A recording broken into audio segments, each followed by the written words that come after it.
روایت میں ہے کہ ایک دن کوئی شخص حضرت مسیح کے پاس آیا اور آ کر کہنے لگا، اے روح اللہ، میں نے زنا کیا ہے، لہٰذا مجھ پر حد خدا کو جاری کر کے مجھے پاک کیا جائے۔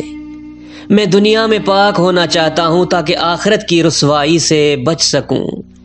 حضرت نے دستور دیا کہ اس پر حد جاری کرنے کے لیے لوگوں کو اکٹھا کیا جائے تاکہ اس کی تطہیر کی جائے۔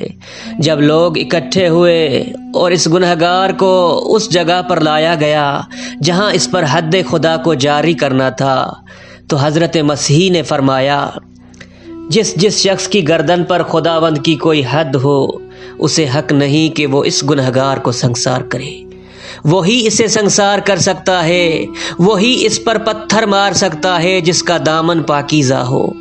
جب لوگوں نے یہ سنا تو آہستہ آہستہ ہو کر سر جھکائے ہوئے وہاں سے واپس پلٹے، یہاں تک کہ کچھ ہی دیر میں پورا میدان خالی ہو گیا اور سوائے حضرت عیسیٰ اور جناب یحییٰ کے کوئی شخص باقی نہ رہا۔ تو اتنے میں حضرت یحییٰ اس گنہگار کے قریب ہوئے اور اس سے کہا کہ چونکہ تم اس جہان سے پاک و پاکیزہ ہو کے جا رہے ہو، لہٰذا مجھے نصیحت کرو۔ تو اس شخص نے کہا کہ اے جناب یحییٰ، خبردار، اپنی دنیاوی خواہشات کو پورا کرنے کی خاطر اپنے نفس کو کبھی رہا نہ کرنا، اسے بے لگام و بے مہار قرار نہ دینا۔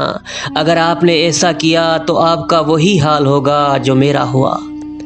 دوسری نصیحت یہ ہے کہ کسی گنہگار کو اس کے گناہ کی وجہ سے اتنی سرزنش و ملامت نہ کرنا کہ وہ رحمت خدا سے نا امید و مایوس ہو جائے۔